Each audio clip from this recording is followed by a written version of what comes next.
रावणानं प्रश्न विचारला होता ब्रह्मदेवाला, माझा जावाई कोण असेल? ती श्रीमंत पार्टी तगडी.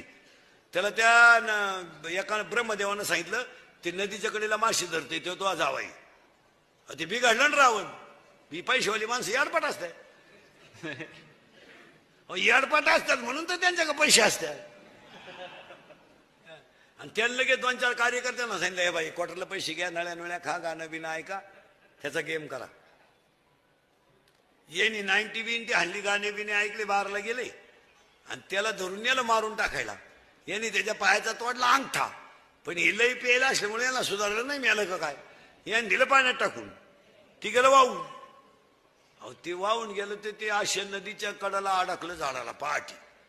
त्या नगरीचा मेलता राजा. आणि त्या नगरीचा नियम असा होता, सकाळी सापडन तो राजा.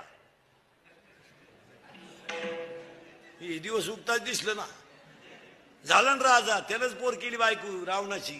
मग रावणानं जावाई बोलावला धोंड्यात आणि म्हणला, माई पोरगी माशी धरणारा जाणार होती, मी राजाला दिली, तुम्हाला वावळा टोळणं करून तोचे मी. बाय तुझ्या कार्यकर्त्यांचा पराक्रम.